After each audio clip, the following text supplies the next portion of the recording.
રાજકોટ।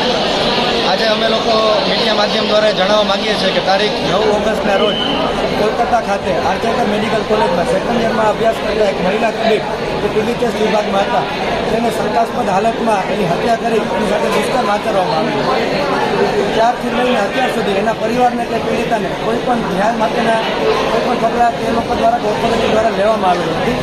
એના માટે થઈ અને ત્યાંની કોલેજના જે રેસિડેન્ટ ડૉક્ટર હતા એ શાંતિપૂર્વક અહીંયા વિરોધ પ્રદર્શન અને હડતાલ કરી રહ્યા હતા, પરંતુ 14 તારીખે રાત્રે મોડી રાત્રે મોટી સંખ્યામાં લોકો આવે છે અને આ જે રેસિડેન્ટ લોકો ન્યાય માટે શાંતિપૂર્વક હડતાલ કરતા હતા એ લોકો સાથે મારામારી કરે છે, તેમજ હોસ્પિટલ, કોલેજ અને હોસ્ટેલ ખાતે જઈ તોડફોડ કરે છે અને આ જે ઘટના બની ત્યારબાદ તેના જે પુરાવા ત્યાં હતા એ પુરાવા નાશ કરવા માટેના તમામ પ્રયત્નો એ લોકો દ્વારા કરવામાં આવ્યા। તો આ જે ઘટના છે એ એકદમ અમાનવીય ઘટના છે, એનો અમે ડૉક્ટર એસોસિએશન દ્વારા સખત વિરોધ કરીએ છીએ।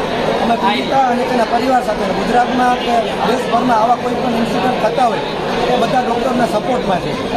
કે વાત કરીએ અમારી માંગણીની, તો માંગણીમાં અમારી માંગણી એવી છે કે પીડિતા છે અને એના પરિવારને છે પૂરેપૂરો ન્યાય મળે, કે સરકાર દ્વારા છે એ ઢીલી નીતિ ન રાખીને તાત્કાલિક ધોરણે આની નિષ્પક્ષ તપાસ થાય અને તપાસમાં જે પણ ગુનેગારો સામે આવે એને કોઈ પણ દયા રાખ્યા વગર આકરામાં આકરી સજા કરવામાં આવે, જેથી કરી ઉદાહરણરૂપ એક દાખલો બેસે અને ભારતભરમાં આવી કોઈ બીજી કોઈ ઘટના ન બને। બીજી માંગણી એવી છે કે ડૉક્ટરો સાથેનો આ જે મારામારી અને અન્યાયનું વર્તન છે એ વર્ષોથી થતું આવ્યું છે, છતાં પણ મોટાભાગની હોસ્પિટલોમાં આપણે હજી પણ સિક્યુરિટીની બેઝિક સર્વિસીસ જેવા કે સુરક્ષાકર્મીઓ, સીસીટીવી કેમેરા વગેરે હજુ સુધી ઉપલબ્ધ નથી। તો નેશનલ લેવલે અને સ્ટેટ લેવલે કમિટીની રચના થાય કે સુરક્ષા માટે થઈને તમામ જોગવાઈઓ નક્કી કરે અને એક આપણો જે સેન્ટ્રલ પ્રોટેક્ટિંગ એક્ટ છે એમાં આ બધી જોગવાઈનું વર્ણન કરી તેનો તાત્કાલિક ધોરણે અમલવારી કરવામાં આવે।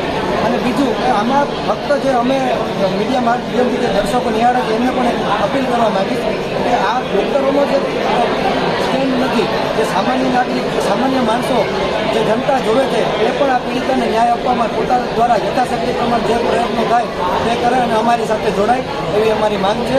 અને વાત કરીએ સર્વિસીસમાં, તો અત્યારે કોઈ પણ દર્દીને હાલાકી ન થાય, ગંભીર દર્દી જે કંઈ આવશે એના માટે આપણે 24/7 ઇમરજન્સી સર્વિસીસ જે ચાલુ હતી એ સિટીઝ ચાલુ છે, એમાં અમારા દ્વારા કોઈ પણ ફેરફાર કરવામાં આવેલ નથી। અત્યારે ફક્ત ઓપીડી, ઇલેક્ટિવ ઓટી અને વોર્ડની સેવાઓ જ બંધ કરવામાં આવી છે, બાકી ઇમરજન્સી સેવાઓ ચાલુ રહેશે।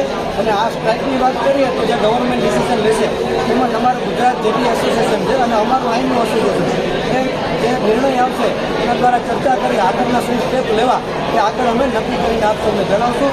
જય હિન્દ, જય ભારત, આભાર।